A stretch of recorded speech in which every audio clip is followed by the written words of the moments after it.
Assalamualaikum warahmatullahi wabarakatuh. Alhamdulillah, kalimat yang selalu kita ucapkan kepada Sang Pencipta, karena benar-benar kita berharap hasil daripada kalimat ini sesuai dengan janjinya.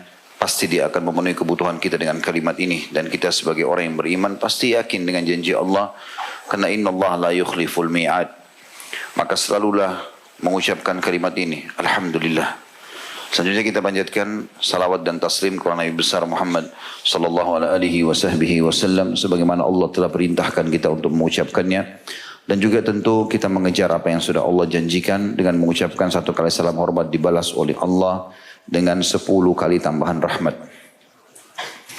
Melanjutkan dosa besar atau bahasan dosa-dosa besar. Semoga Allah selamatkan kita dari seluruhnya. Dan Allah menyibukkan kita dengan amal saleh, berzikir, berdoa, dan juga kalimat-kalimat yang baik. Pada malam ini dosa besar yang selanjutnya adalah bab manhabahun nasu khaufan min lisani. Yang pegang buku itu di halaman 51, 52, bahasanya sampai 53. Ini ada 2 bab sebenarnya kita satukan, tapi saya melihat sama. Masih berhubungan dengan masalah lisan. Beranjak daripada dalil. Jadi ini bab orang yang disegani manusia atau ditakuti oleh manusia karena bahaya lisannya.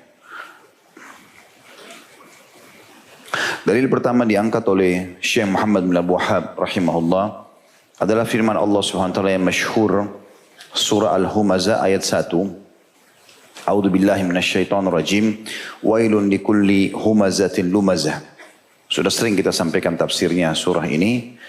Tapi kita ingatkan kembali, wailun artinya kecelakaan, kehancuran, kebinasaan, penyiksaan, penghinaan. Semua makna yang menuju kepada hal tersebut termasuk lembah di api neraka untuk setiap dan semua pengumpat dan juga pencelah. Tapi kalau kita lihat makna tafsir dari ulama tafsir, humaza alladhi ya'ibun nasu biqaulihi, orang yang sibuk mencontohkan, menceritakan, mencaci maki orang dengan lisannya. Dan lumaza adalah orang yang mengolok-olok orang lain dengan sikap atau perilakunya.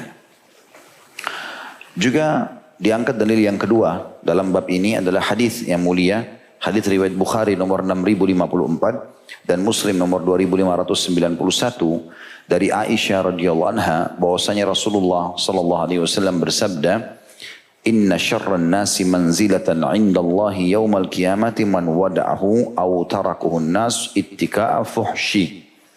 Sesungguhnya manusia yang paling jelek kedudukannya di sisi Allah pada hari kiamat nanti adalah orang yang ditinggalkan manusia karena takut perkataannya yang keji. Kita akan sambung langsung dengan hal atau halaman setelahnya 52 dan 53. Setelah itu insya Allah baru kita coba jabarkan lebih jauh masalah ini. Ada dalil hadis di situ yang dihasankan oleh Tirmidzi setelah ayat Al-Quran. Putnot nomor 52, riwayat Tirmidzi nomor 1877 dan Syekh Albani menyebutkan dalam Sahihul Jami' nomor 5381. Hadis dari Ibnu Mas'ud radhiyallahu anhu secara marfu, laisal mu'minu bit-ta'ani walal la'ani walal fahishi walal fahishi walal badhi. Tidaklah seorang mukmin itu tukang celah, tukang laknat, keji perbuatannya dan juga keji perkataannya. Jadi hadis ini tadi menguatkan apa yang disebutkan dari hadis sebelumnya. Jadi ternyata rincian daripada orang yang buruk di sisi Allah pada hari kiamat adalah orang yang dijauhi oleh orang lain karena bahaya lisannya. Penjelasan bahaya lisan disebutkan dalam 4 hal di sini, dalam hadis ini. Tidaklah orang mukmin itu menjadi tukang celah. Selalu yang dicari matanya melihat ya, kekurangan orang. Kalau dia lihat orang pakai baju, matanya tertuju kepada kekurangan baju itu. Sepatu, orang jalan, ya, orang berkendaraan, rumah orang, apa saja. Ada orang menjadikan itu sifat dia. Selalu saja kalau dia lihat sesuatu, celah kekurangannya apa nih? Dia bukan melihat sisi positifnya. Beda kalau itu produk kita sendiri. Tapi kalau orang lain bukan tugas kita masalah itu. Selama bukan pelanggaran agama biarkan saja. Kenapa orang ini pakai baju abu-abu, kenapa ini pakai biru, kenapa pakai bajunya hijau, itu urusan dia. Selama bukan pelanggaran agama. Tapi ada orang sengaja mencari kira-kira apa nih. kekurangan orang lain. Terbukti setiap kali ketemu pasti sorotannya tajam. Lisannya sudah mulai tajam, gitu kan? Mengucapkan kata-kata yang menjatuhkan. Itu makna tukang celah. Kemudian la'an, orang yang suka mendoakan buruk, ya, atau berkata kata-kata yang buruk. Ya, nanti insya Allah berikan contoh-contohnya sebentar. Kemudian keji perbuatannya, fahish itu sikap dan buruk perbuatan keji itu, seperti memukul, apalah ya sikap-sikap seperti ini. Dan badhi, kasar tutur katanya. Jadi ini rincian daripada tadi apa yang disebutkan itu. Kemudian juga riwayat Tirmidzi setelahnya. Hadis ini riwayat Tirmidzi nomor 2002 dan juga disahihkan oleh Syekh Albani dalam Sahihul Jami' nomor 5632. Di mana Abu Darda radhiyallahu anhu meriwayatkan secara marfu, "Ma min syai'in athqala fi mizanil mu'min yaumal qiyamah min husnil khuluq. Wa inna Allaha yubghidul fahishal badhi'a alladhi yatakallamu bil fuhshi." Tidak ada sesuatu yang lebih berat di timbangan seorang mukmin pada hari kiamat daripada akhlak yang baik. Termasuk akhlak yang baik adalah bertutur kata yang baik, santun, ramah dan seterusnya. Sebab lawan daripada akhlak yang baik disebutkan dalam hadis ini. Sesungguhnya Allah membenci orang-orang yang berkata dengan perkataan yang keji juga kotor. Bisa juga bermakna fuhsh adalah kata-kata yang kasar, menjatuhkan, menghina. Ya, seperti itu maknanya. Lalu kemudian beliau di sini mengangkat juga hadis. Saya angkat dulu dalil-dalil yang sejalan dengan ancaman itu ya. Kalau yang pegang buku langsung ke halaman 53. Ada juga di situ hadis riwayat Tirmidzi. Dan dia menghasankannya dari Ibnu Mas'ud radhiyallahu anhu, riwayat Tirmidzi di nomor 2488 dan disahihkan oleh Albani dalam Sahihul Jami' nomor 2906. Disebutkan dari Ibnu Mas'ud radhiyallahu anhu secara marfu, "Ala ukhbirukum biman yuharramu 'alan nari au biman tuharramu 'alaihi an-nar. Tuharramu 'ala kulli qaribin hayyinin sahl." Maukah aku kabarkan, kata Nabi SAW, tentang orang yang diharamkan atas neraka. Dia tidak akan mungkin masuk neraka orang ini. Atau orang yang neraka diharamkan atas orang itu. Neraka diharamkan atas orang itu. Ini sama saya sebenarnya maknanya. Artinya orang yang tidak akan masuk neraka. Yaitu neraka diharamkan atas setiap orang yang dekat dengan manusia. Baik sama orang. Sehingga orang-orang juga merasa nyaman dengan dia. Tenang dalam mengambil keputusan. Lembut. Dan juga dia suka memudahkan urusan. Di sini terjemahan gampangan sebenarnya sih lebih baik diganti ya. Karena gampangan bisa ada bermakna negatif. Tapi kalau kita mengatakan dia memudahkan segala urusan itu lebih tepat terjemahannya. Karena kalimat sahal itu artinya memudahkan atau termudahkan. Ya. Di sini kita lihat hadits ini merincikan tentang lawan daripada apa yang tadi disebutkan. Lawan daripada berkata kotor, ya, lawan daripada mencelah, menjatuhkan orang dan segala macam. Maka lawannya adalah orang yang justru menjaga tutur kata yang santun, ramah. Ya, kemudian dia akan diharamkan dari api neraka, itu yang dia dapatkan. Juga hadis setelahnya riwayat Muslim, di mana disebutkan dari Jarir radhiyallahu anhu secara marfu, hadis riwayat Muslim nomor 2592. Man yuhramir rifqa yuhramil khaira kullah. Barang siapa yang diharamkan darinya kelemah lembutan, maka diharamkan dari semua kebaikan. Ya, jadi hadis-hadis ini semuanya menjelaskan kepada kita banyak sekali hal. Nanti akan kita sebutkan insya Allah setelah ini. Saya masih membacakan dalilnya. Sekarang kita masuk ke hadis yang sebelumnya lagi di halaman 52. Hadis riwayat Muslim yang dibawa, dan ini hadis saya sengaja terlambatkan karena sering kita sebutkan hadis ini. Ini penguat saja.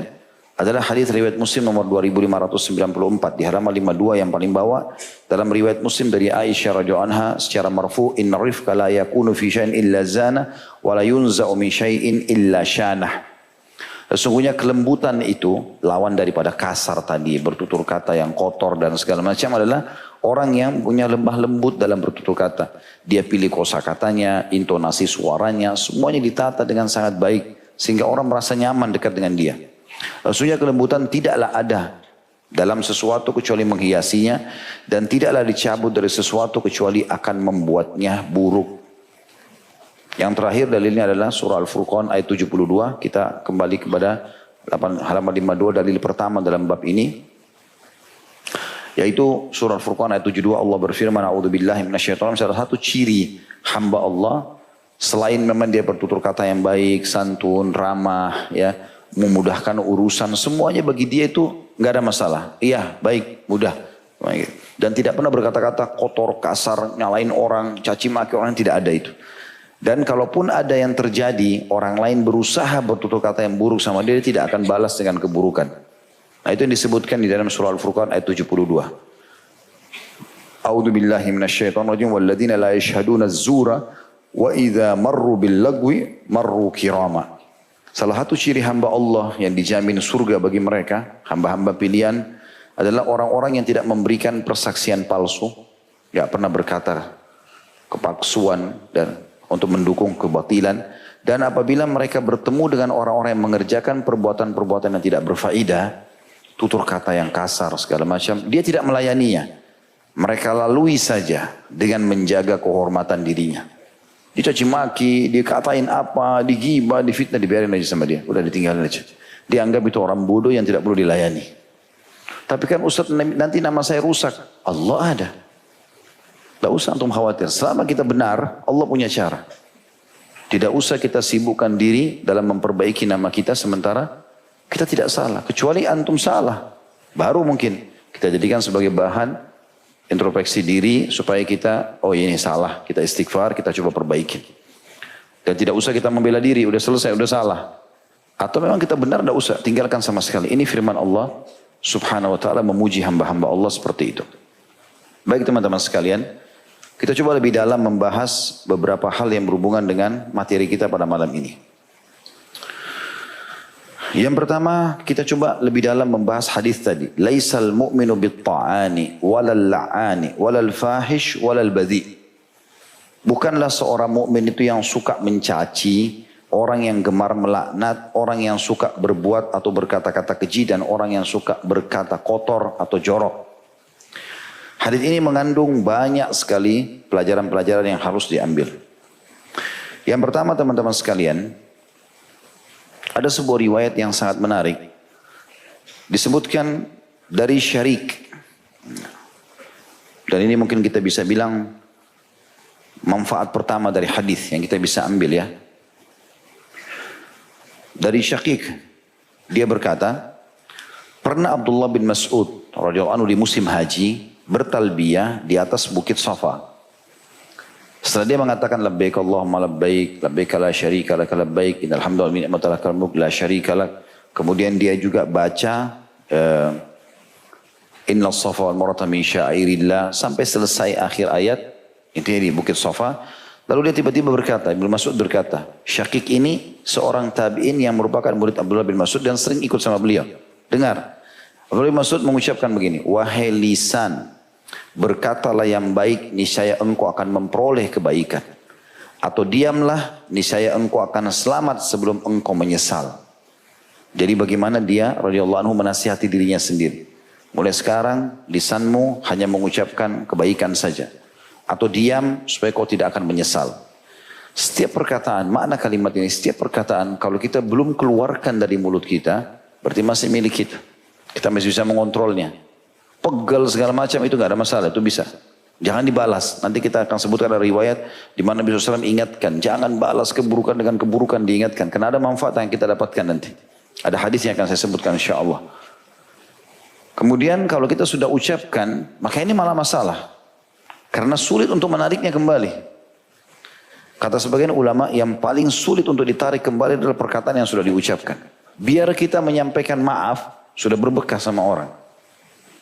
Biar juga kita sudah beristighfar, tetap tercatat di buku amal kita yang akan tetap nanti diperlihatkan pada hari kiamat.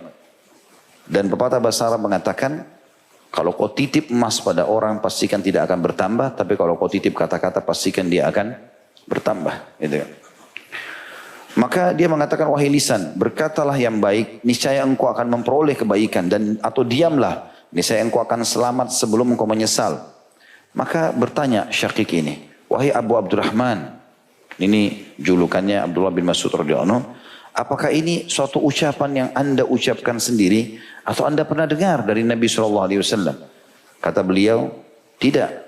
Bahkan aku telah mendengar dari Rasulullah SAW. Maksudnya bukan seperti itu letterlet dari Nabi. Tapi aku pernah dengar Nabi SAW bersabda, Aktharu khataya ibn Adam fi lisanihi. Ketahuilah bahwasanya kebanyakan dosa-dosa anak Adam justru ada pada lisannya. Diriwayatkan oleh Tabarani dan dihasankan oleh Syekh Albani. Teman-teman sekalian, hadis-hadis yang sudah masyhur tentang masalah larangan untuk mengucapkan kata-kata yang buruk ini banyak sekali. Tapi akan saya sebutkan nanti insya Allah. Di antara yang harus kita sangat hati-hati sekali, terutama di zaman kita sekarang adalah perkataan-perkataan atau komen-komen. Kita mulai dari situ misalnya, di medsos ini. Saya sering melihat ada cuplikan tertentu misalnya. Cuplikan ini ada orang yang mengangkatnya dengan tujuan mungkin memberikan informasi ke masyarakat. Dia mungkin apakah memang dia sengaja membuat informasi buruk atau judul yang mengkritik sehingga akhirnya mengganggu publik, ya, atau orang yang akan menanggapi. Tapi yang unik ini di bawah, orang ribut semuanya, pro kontra, berantem di situ, saling caci maki hanya karena cuplikan satu. Ini manfaatnya buat kita apa? Kira-kira tanggapan itu akan didengar oleh mereka? Kalaupun iya, sesuatu yang sudah kita ucapkan bernilai dosa. Tidak boleh sembarangan. Maka ini yang perlu digarisbawahi. Banyak sekali orang seperti itu. Mereka yang pertama contohnya merusak, ya, citra dia, nama baik dia, dan terjerumus dalam dosa tanpa dia sadari di medsos dengan tanggapan-tanggapannya. Misal contoh. Kemudian juga banyak orang karena dia menjadikan ini contoh yang kedua, kebiasaan. Mungkin niatnya awal bercanda. Misal dia lagi bercanda sama temannya, terus dia mengucapkan kata-kata buruk. Ya. Apalah kata-kata buruk itu? Mungkin karena materi kita justru berhubungan dengan masalah ini, tidak mungkin kita berikan contoh. Tapi banyak orang mengucapkan kalimat itu. Bahkan kadang-kadang mendoakan dirinya sendiri. Ya. Matilah saya, celakalah saya, gitu kan. Kalau begini, saya akan dikalahkan, saya tidak akan sembuh. Ya. Atau misalnya keluar makanan, dihidangkan makanan, dia lihat buruk penampilannya, buruk sekali makanan ini, jorok yang seterusnya, dan segala macam kalimat-kalimat seperti ini. Nah semua ini, atau dia bilang sama temannya, celaka kamu, matilah kamu, bodoh kamu ini. Walaupun bercanda, ini semua masuk dalam kalimat badhi, masuk dalam larangan, tidak boleh sama sekali. Ya. Saya menyebutkan ini bukan untuk menjatuhkan, karena kebetulan juga saya dari Makassar gitu kan. Tapi ada tradisi kami di Makassar, biasanya kalau misalnya dia apalah kaget dengan sesuatu atau apa, dia sering menggunakan matima. Matima ini semoga saya mati gitu. Mungkin dia niatnya dia apa sih, kayak semacam menyesal atau hati-hati. Tapi kalimat ini bahaya ini. Saya kalau jalan sama ikhwan kadang-kadang masih ada mengucap, saya ingatkan, akhi jangan. Karena memang ada larangan Nabi SAW itu. Kata Nabi SAW, jangan kalian berharap kematian. Kalau pun sudah tidak bisa tahan, makanya ucapkanlah ya Allah, hidupkan aku kalau hidup lebih baik bagi aku. Matikan aku kalau mati lebih baik bagi aku. Ini contoh saja. Kami juga punya tradisi, saya tidak tahu di kota lain. Saya bicara ini untuk memperbaiki keadaannya. Kadang-kadang bercanda antara teman sama teman. Misal temannya lagi dihidangkan makan, gitu kan. Ini makan. Terus dia karena akrabnya sama temannya dia suka mengatakan, makan mie bodoh. Ada kalimat bodoh ini. Padahal dia suruh temannya makan. Kenapa harus ada bodoh ini? Contoh saja. Ini sebenarnya kita perbaiki, tujuannya perbaiki. Bukan masalah menghina atau menyalahkan gitu kan. Tapi saya menemukan hal-hal ini harus diperbaiki, nggak bisa dibiarkan. Karena kalimat mengucapkan bodoh, ya, buat dirinya, buat orang lain, ini termasuk kalimat badhi yang tidak boleh. Karena ini mengandung makna yang kurang baik, ya. Larangannya itu ada. Syekh Salim Al-Hilali menyebutkan dalam salah satu buku beliau, ya, beliau mengatakan bahwasanya larangan menurut Al-Quran dan Sunnah mengungkapkan kenistaan, perbuatan dan perkataan kotor. Dan itu hukumnya adalah haram. Dan itu bukan sifat seorang mukmin. Tindakan itu akan mengundang aib serta merendahkan martabat orang lain serta juga martabat dirinya sendiri. Contoh saja gitu kan. Jadi contoh itu betul-betul sangat real di lapangan yang harusnya kita perbaiki. Mungkin teman-teman lebih paham masalah itu pada saat bercanda sama teman-temannya gitu kan. Akan apa sih digunakan bahasa itu tadi contoh yang saya lihat sendiri, yang saya coba menyampaikan bukan sekali lagi untuk menjatuhkan tapi tujuannya untuk memperbaiki gitu kan. Supaya jangan menggunakan kata ini. Kenapa kita tidak ganti misalnya bodoh dengan pintar? Ya. Kenapa kita tidak mengucapkan kata-kata buruk kita ganti dengan kata-kata baik misalnya? Ya. Contoh saja. Bahkan saya temukan ini tidak sering suami istri. Ya. Tidak salah, itu sering terjadi. Saya pernah berjalan dengan panitia pengajian, saya pulang dari pengajian diantar suami istri. Itu ternyata di mobil itu sambil ngobrol, si istri manggil dengan julukan tertentu, suami juga panggil julukan tertentu. Karena sering diucapin saya tanya, apa itu akhi? Oh ini waktu dulu sering begini dan begitu. Dan itu panggilan tidak baik. Si istri panggil seakan-akan ngolok-ngolok suaminya. Si suami juga panggil ngolok-ngolok istrinya. Tanpa mereka sadari ini bahaya. Ini bisa masuk dalam badhi. Untuk apa kita ucapin kalimat itu? Walaupun kita niatnya bercanda. Gitu kan? Pernah Aisyah mengucapkan kalimat tentang Sofia radhiyallahu anhunna ajma'in. Kata Aisyah begini. Ya Rasulullah, cukuplah engkau dari wanita Yahudi yang pendek itu.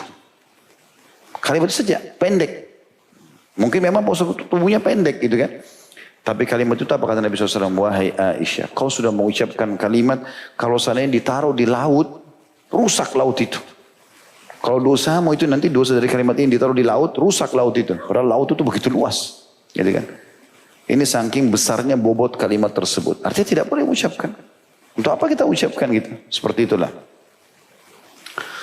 Nabi SAW bersabda sebagai peringatan dan penting, ini hadis riwayat Muslim, apapun yang ada di antara dua orang yang saling mengumpat, saling menyerang, ia merupakan sebuah dosa bagi orang yang mulai memicunya. Jadi kalau seandainya antum mulai mencaci maki orang, mulai menggibahnya, sehingga akhirnya antum dibalas, gitu kan? Maka dosa yang menumpuk justru kepada orang yang memicunya, yang memulainya. Jika orang yang disakiti tidak melangkah untuk melakukan perlawanan atau tidak membalas, karena kalau dia juga balas sudah dianggap impas. Ada hadis Nabi yang lain berbunyi, kalau ada dua orang yang sedang bertengkar akan didatangkan hari kiamat nanti si A sama si B misalnya, kemudian dilihat kadar kezaliman. Misal si B menzalimi si A, dilihatlah kadar kezalimannya si B. Kalau misalnya dilihat pembalasannya si A, B menzalimi si A, dilihat kadar pembalasannya si A. Kalau si A membalas dengan jenis kezaliman yang sama, mengumpat, gibah misalnya, atau celah atau apa saja, misal berimbang, nilainya si B memulai 10, si A juga 10 dia balas. Maka ini impas, gitu kan? Kalau seandainya si A tidak membalasnya, maka nanti dia akan diberikan pahala sesuai dengan kadar dosa itu kalau dinilai dari sisi pahala. Itu Allah SWT punya urusan yang akan menilai pada hari kiamat nanti. Kalau seandainya balasannya si A melampaui daripada kezaliman si B, misal ini mengumpat, ini balas membunuh. Bunuh lebih besar daripada mengumpat. Maka nanti akan diambil pahala si A dikasih kepada si B. Padahal si B tadinya ini jadi masalah. Tetapi yang kita ingin garis bawahi kalau seandainya si A tadi tidak ikut-ikut balas, maka dia akan lebih aman di sini. Ya. Seperti itu penyampaian Nabi alaihi salatu wassalam. Banyak hadis mengingatkan masalah ini, diantaranya hadis Nabi SAW, sungguhnya Allah sangat marah dengan hal yang memuakkan, membuat orang semua tidak suka. Seseorang yang bermulut kotor. Juga Nabi SAW dalam hadis yang masyhur tentang masalah bangkrut, kita sudah tahu hadis itu tentunya, yang datang hari kiamat benar mencaci maki orang yang memukul orang itu, mengambil hak orang, akhirnya diambil pahala-pahala, dia dibagikan ke orang-orang tersebut, kalau habis dosa-dosa mereka ditimpahkan. Juga Nabi SAW mengatakan Allah tidak mencintai siapapun yang bermulut kotor dan juga cabul, suka berkata kosakata yang tidak baik, baik itu buat dirinya sendiri, buat orang lain, gitu kan, walau bercanda ataupun serius. Begitu juga disebutkan Nabi SAW mengatakan contoh-contoh yang banyak pencacian seorang mukmin, kalau sampai orang sampai mencaci, adalah fasik, perbuatan jahat, dan pembunuhannya adalah kekufuran. Juga Nabi SAW mengatakan orang yang memaki kedua orang tuanya terlaknat. Ya mungkin misal ada orang mengatakan ibu saya itu begitu dan begitu, ayah saya itu begini dan begitu. Misal ada anak-anak begini kadang-kadang curhat sama temannya, ibuku itu begini, ayahku itu begini, semuanya keburukan diceritakan. Ini sama dengan kata-kata badhi, tidak boleh. Tidak boleh kita menyebutkan keburukan orang tua walaupun dasarnya ada keburukannya. Begitu juga Nabi SAW mengatakan seberat-berat dosa ialah seseorang memaki ibu bapaknya. Para sahabat mengatakan, ya Rasulullah, apakah ada orang mencaci maki ibu bapaknya? Kata Nabi SAW, ada. Dia mencaci maki ibu bapak orang lain, maka orang lain itu membalas mencaci maki ibu bapaknya. Jadi sama saja dia yang memulainya, dia menjadi penyebab masalah itu. Juga Nabi SAW menasihati seorang sahabat yang mulia, ini nasihat yang sangat baik. Ada seorang Arab Badui datang kepada Nabi SAW, lalu kemudian dia bilang, ya Rasulullah, berikan saya wasiat. Kata Nabi SAW, hendaklah engkau bertakwa kepada Allah. Kemudian sekiranya ada orang yang memalukanmu lantaran dia mengetahui sesuatu aib yang pada dirimu, maka janganlah engkau membalasnya dengan memalukannya dengan sesuatu yang kau tahu tentang dirinya. Karena kelak bencana akan menimpa orang itu dan pahala akan diberikan kepadamu. Juga jangan sekali-kali mencaci maki apapun. Dari hadis ini tadi yang saya janjikan, saya bilang ada hadis yang saya akan sebutkan. Nabi SAW ingatkan laki-laki orang Badui ini bertakwa kepada Allah. Selalu kau takut, Allah perintahkan kerjakan, Allah larang jauhi. Dan ingat, kalau seandainya ada orang sengaja tahu ada aibmu, dia sebarluaskan. Dia sebarluaskan segala macam. Jangan kau balas itu dengan aib dia yang kau tahu juga untuk kau sebarkan. Tidak usah balas dengan itu. Karena Nabi SAW menjamin bencana akan menimpa orang tersebut dan kau akan diberikan nilai pahalanya. Kau akan diberikan nilai pahalanya. Lalu Nabi SAW tutup dengan kata-kata, dan ingat, jangan sekali-kali kamu mencaci apapun. Subhanallah, tadi kita sebenarnya masih membahas lingkup manusia. Tidak boleh kita caci maki orang, berkata kotor segala macam. Ternyata Nabi SAW lebih jauh daripada itu. Dikatakan bahwasanya Nabi SAW kalau tidak suka makanan pun, beliau tidak pernah menghinanya.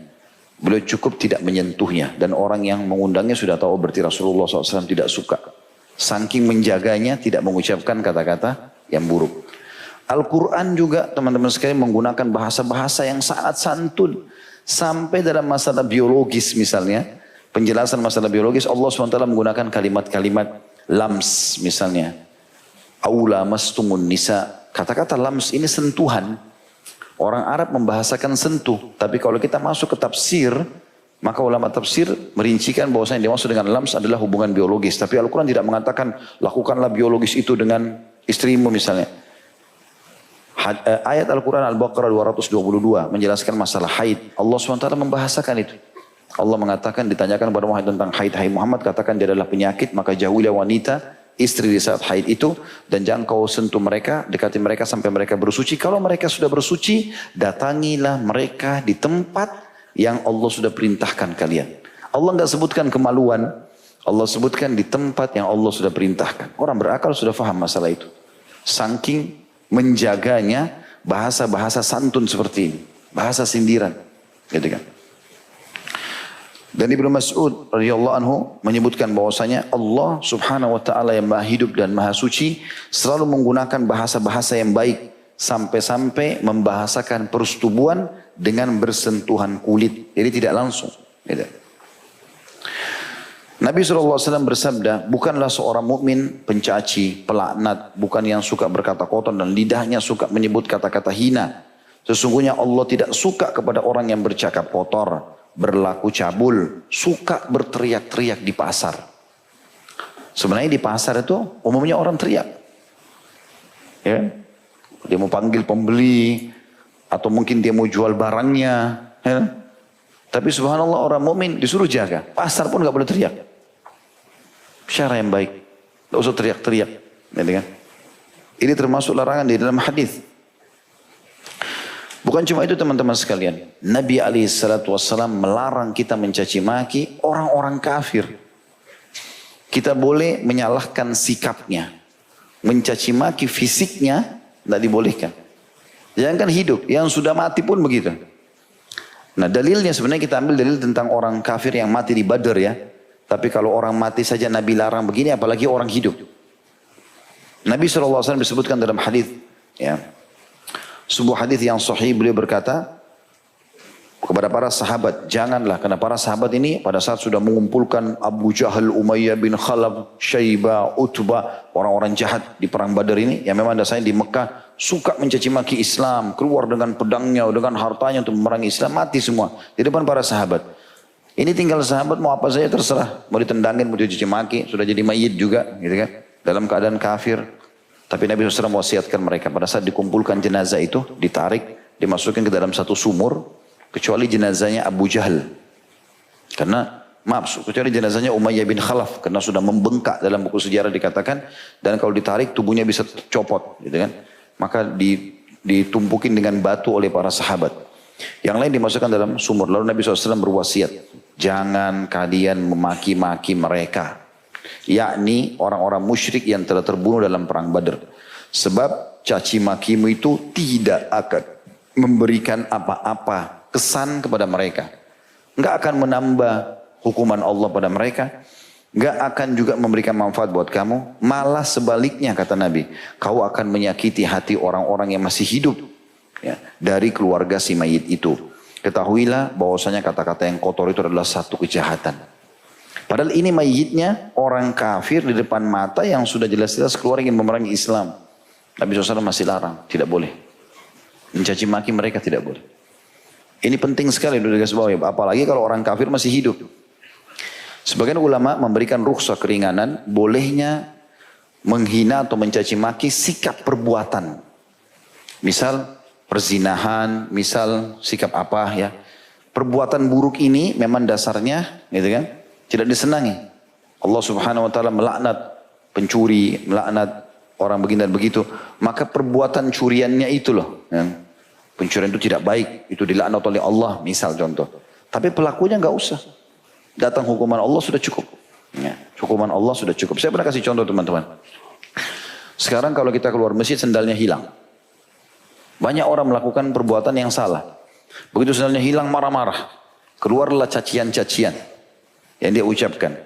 Pencuri berdosa dengan curian sendalnya, antum berdosa dengan caciannya. Tidak ada hubungannya dia mencuri dengan antum caci maki. Inilah itulah keluar semua kebun binatang, gitu kan. Gak ada gunanya. Manfaatnya apa? Kembali sendal antum sudah caci maki. Tidak. Dia berdosa dengan curiannya, kita berdosa dengan cacian kita. Tahu apa yang harus dilakukan Ustaz? Ya solusi. Kalau ada masalah dalam Islam, ingat 6 huruf itu. Solusinya apa? Kata Nabi SAW, kalau telah terjadi sesuatu jangan ucapkan kalau seandainya. Karena kalau membuka pintu syaitan. Ucapkan qadarullah ma syaa fa'al. Allah takdirkan dan sudah terjadi. Allah sudah takdirkan dan sudah terjadi. Udah, tugas kita adalah cari tahu. Oh iya, di mana di sini? Ikhtiar. Enggak ada ya sudah. Lalu kita kembali kepada hadis Nabi SAW. Hadis qudsi, hadis sahih. Kata Nabi SAW, Allah berfirman, ana inda dhanna abdi bih. Aku sesuai dengan prasangkaan hambaku padaku. Kalau kita sangka baik dengan Allah, oh mungkin sendal itu ada uang haramnya. Allah mau saya ganti sendal halal. Atau mungkin saya niatkan aja sedekah sendal itu. Sekarang tinggal beli sendal 50 ribu, 100 ribu satu pasang, pakai, selesai. Anggap itu sudah tidak ada. Selesai. Mudah hidupnya gitu loh. Enggak penuh dengan segala macam hal. Ada orang hilang sendalnya 10 tahun pun dikenang. Gitu kan. Tuh di masjid itu tuh sendal saya pernah hilang, mereknya ini. Apa manfaatnya? Kembali sendalnya? Enggak ada kembali. Apa manfaatnya? Justru kata-kata ini dikhawatirkan malah jadi masalah karena dia akan mengucapkan banyak kata-kata yang tidak baik, gitu kan? Ini mirip juga orang-orang yang banyak main game, ya. Kemudian kalah, ribut, caci maki, TV dicaci maki, ya. Aktor situ caci maki, apa hubungannya? Hah? Apa salahnya TV? Apa salahnya alat game itu? Contoh saja. Tapi begitu, caci maki keluar kata-kata yang tidak benar. Ini bahaya. Kalau kita sudah pernah membuka pintu itu teman-teman, yang jadi masalah ini kebiasaan buruk. Kalau kita sudah buka, nanti terekam di alam bawah sadar kita. Spontan pada saat terjadi sesuatu kita ucapin itu nanti. Misal tiba-tiba rem mobil tiba-tiba ucapin kalimat tidak baik. Ini mirip juga sekaligus saya ingatkan teman-teman yang lata-lata ini. Ya. Karena dibiasakan. Dia anggap itu prestasi. Karena, iya. Karena awalnya karena dia anggap itu temannya lelucon ketawa. Lama-lama jadi begitu benar. Gitu kan. Padahal sebenarnya itu bisa diperbaiki, bisa kok. Kenapa harus dianggap itu sebuah prestasi? Jadi dianggap itu benar kalau dia ngomong begini, kalau ngomongin temannya makin kerjain dia, makin ini tidak boleh semuanya. Masuk dalam badhi, baik si pelakunya ataupun orang yang menggodanya. Tidak boleh kita lakukan itu. Mesti sebaiknya kita coba dengan niat baik. Ini lama-lama lebih niat kita niat baik. Kalau ada teman kita latih dia supaya dia bisa berubah. Kita jangan masuk ke alam yang mengundang dia untuk itu. Tapi kita coba berbahasa dengan bahasa-bahasa yang baik misalnya. Sehingga dia mulai merespon komunikasi dengan kita dengan baik. Insya Allah lama-lama jadi hilang itu. Dengan sendirinya. Gitu kan. Jadi kebiasaan itu kalau sudah dilakukan teman-teman sekalian nanti akan sulit untuk ditinggalkan. Dan itu nanti jadi pola. Ingat ini bahasan lain ya. Tapi hadisnya mirip. Kasusnya sama. Waktu ada seorang sahabat pernah makan di hadapan Nabi SAW. Makan dengan tangan kiri. Nabi SAW bilang. Ganti ke tangan kanan. Dia bilang tidak bisa ya Rasulullah. Apa kata Nabi SAW? Semoga kau tidak bisa. Semoga kau tidak bisa mengangkat tanganmu. Semoga kau tidak bisa. Maksudnya mengalihkan ke tangan kanan. Maka semenjak itu dia tidak pernah bisa mengangkat lagi menggunakan kedua tangannya masuk ke mulutnya. Ulama hadis merincikan bahwasanya hadis ini adalah lanjutannya. Nabi SAW mengatakan sesungguhnya dia tidak meninggalkan itu kecuali karena kesombongan. Artinya tadi dia bisa sebenarnya. Cuma dia mau tunjukkan pada Nabi, saya nggak bisa. Memang sudah dasarnya begini, apa boleh buat. Padahal sebenarnya dia bisa, cuma dia tidak mau. Niat saja seperti itu sudah membuat akhirnya sesuai dengan niat dia. Dan ini berbahaya sebenarnya. Nabi SAW sudah mengingatkan juga dalam banyak sekali hadis-hadis yang lain. Seperti misalnya hadis yang masyhur ya. Ini sudah kita tahu sama-sama hadis Bukhari, Muslim. Man kana yu'minu billahi wal yawmil akhir falyaqul khairan aw liyasmut. Sampai mengaku beriman pada Allah hari akhir maka dia harus mengatakan yang baik atau dia diam, gitu kan. Maka orang mukmin harus jauh dari sifat suka mencaci maki orang, mencaci maki dirinya, gemar melaknat atau mendoakan yang buruk-buruk, gitu kan. Suka berbuat dan berbicara keji, mengumbar kata-kata jorok, ya apapun sifatnya, semua harus dijauhi. Karena itu akan mencoreng keimanannya. Dan kapan memang dia niatkan keburukan, secara otomatis masuk dalam istilah bahasan kita pada malam ini. Atau diistilahkan dengan badhi. Kita tutup teman-teman sekalian dengan hadis-hadis yang mulia. Atau hadis Anas radhiyallahu anhu yang mengatakan bahwasanya Nabi SAW tidak pernah sekalipun mengucapkan kata-kata yang tidak baik. Ya. Tidak pernah mengucapkan kata kasar. Kalau Nabi SAW pun ingin menegur orang, Nabi mengatakan apa? Kenapa ya ada kaum yang begini? Contoh, riwayat Bukhari. Pernah ada orang-orang meninggalkan sholat Jumat. Setiap Jumat tidak hadir di masjid. Nabi SAW tahu mereka enggak Jumat. Lalu Nabi SAW ada semimbar. Lalu beliau berkata, kenapa ada kaum yang selalu meninggalkan Jumat? Mereka harus berhenti dari perbuatan itu. Atau Allah akan menutup hati-hati mereka dari hidayah atau petunjuk. Menutup hati mereka dari petunjuk, gitu kan. Nabi tahu siapa mereka. Meninggalkan Jumat. Nabi bisa menghardik. Tapi Nabi cuma mengatakan kenapa ada kaum yang begini dan begitu. Yang kedua ada riwayat tentang masalah pengumpul zakatnya Nabi SAW yang masyhur. Nabi suruh kumpulin zakat. Setelah dia kumpulin rupanya kena orang tahu dia adalah pegawainya Nabi lah istilahnya gitu kan. Bawa namanya Nabi, saya disuruh Rasulullah SAW kumpulin zakat. Maka orang-orang kasih dia uang. Sampai di masjid dia jujur. Dia bagi dua. Nah, ini zakat kalian, ini adalah uang yang saya dikasih, ini punya saya. Nabi SAW langsung menutup celah itu. Naik di atas mimbar, kemudian beliau berkata, setelah memuji Allah, dan juga membaca salat dari beliau SAW, beliau mengatakan, kenapa ya, padahal orang itu ada duduk di depan. Kenapa ya, ada orang yang saya tugaskan mengumpulkan zakat, padahal orang itu ada, dia tidak sebutin namanya. Kenapa ada orang saya tugaskan zakat, kemudian dia mengatakan, ini zakat kalian, ini adalah hak saya. Kalau betul itu haknya dia, coba dia duduk di rumahnya tanpa bertugas. Datang enggak? Kalau orang-orang kasih dia tanpa dia tugas, ya sudah berarti memang haknya dia. Tapi kan orang kasih karena dia bertugas. Maka tidak boleh sama sekali. Contoh, Nabi SAW tidak menyebutkan namanya, padahal jelas orang itu. Sering kali Nabi SAW menyinggung Abdullah bin atau Ubaidillah bin Abi Salul, munafik. Pada saat dia sebarkan isu Aisyah berzina, ABC, panjang lebar dia sebarkan isu macam-macam. Rupanya Nabi SAW melihat isu ini sudah mulai memanas di tengah-tengah pasukan muslimin. Pada saat itu pulang dari Bani Mustalik. Maka Nabi SAW suruh pasukan bergerak. Dan ini bergeraknya malam. Malam-malam bergerak, jalan. Sahabat bingung, Nabi SAW tidak pernah begini. Biasanya Nabi itu istirahat di waktu istirahat. Di siang hari istirahat, habis sholat jamaah, duhur asar, habis istirahat sebentar baru beliau jalan lagi. Tiba maghrib istirahat, jamaah lagi maghrib isya, istirahat malam. Nanti sudah habis sholat subuh baru jalan. Begitu Nabi SAW santai kalau jalan walaupun peperangan gitu. Tapi kali itu enggak. Nabi suruh jalan terus, jalan. Mau malam jalan, tidur-tidur di atas unta atau di atas kuda. Jalan. Maka Usaid bin Khudair radhiyallahu anhu, sahabat Nabi yang mulia dari suku Khazraj, mendekat dengan Nabi SAW. Ya Rasulullah, Anda jalan bukan seperti biasanya. Apa kata Nabi SAW? Nabi enggak bilang, tuh temanmu tuh Ubaidillah, cara begini. Nabi SAW mengatakan, apa kau tidak dengar apa yang temanmu ucapkan? Lalu kemudian Usaid bin Khudair ini sudah faham. Kalau Nabi SAW menggunakan bahasa ini berarti menyinggung. Dan dari suku Khazraj cuma satu yang terkenal kepala munafik ini. Kata dia, memang ya Rasulullah dia ucapin apa? Kata Nabi SAW, dia mengucapkan, nanti kalau tiba di Madinah, orang-orang mulia penduduk Madinah, maksudnya seluruh orang-orang penduduk asli Madinah, akan mengusir orang-orang yang hina. Maksudnya para muhajirin dari Mekah. Dan itu puncaknya Nabi SAW. Karena beliau juga muhajir dari Mekah gitu kan. Maka kata Usaid, ya Rasulullah, sesungguhnya anda yang mulia dan dia yang terhina. Perintahkan saya Rasulullah, perintahkan apa saja. Saya akan lakukan pada dia. Termasuk kalau anda suruh saya memenggal kepalanya. Nabi SAW masih bisa mengatakan, jangan hai Usaid. Nanti orang akan mengatakan, Muhammad membunuh teman-temannya. Padahal ini munafik. Tapi karena hidup bersama-sama masih dianggap teman oleh Nabi SAW. Yang penting kita sudah tahu orang ini munafik, sudah nggak dikasih kedudukan, segala macam. Tapi interaksi ya, siapa tahu satu waktu dapat hidayah. Begitu mulianya akhlak baginda Nabi SAW. Dan ini harus jadi pelajaran teman-teman sekalian. Kesimpulannya apa yang kita bahas pada malam ini adalah bagaimana seseorang muslim menjaga lisannya dan jangan sampai dia mengeluarkan kata-kata kotor, jorok, menyinggung orang lain, baik buat dirinya atau orang lain ya, bercanda ataupun serius.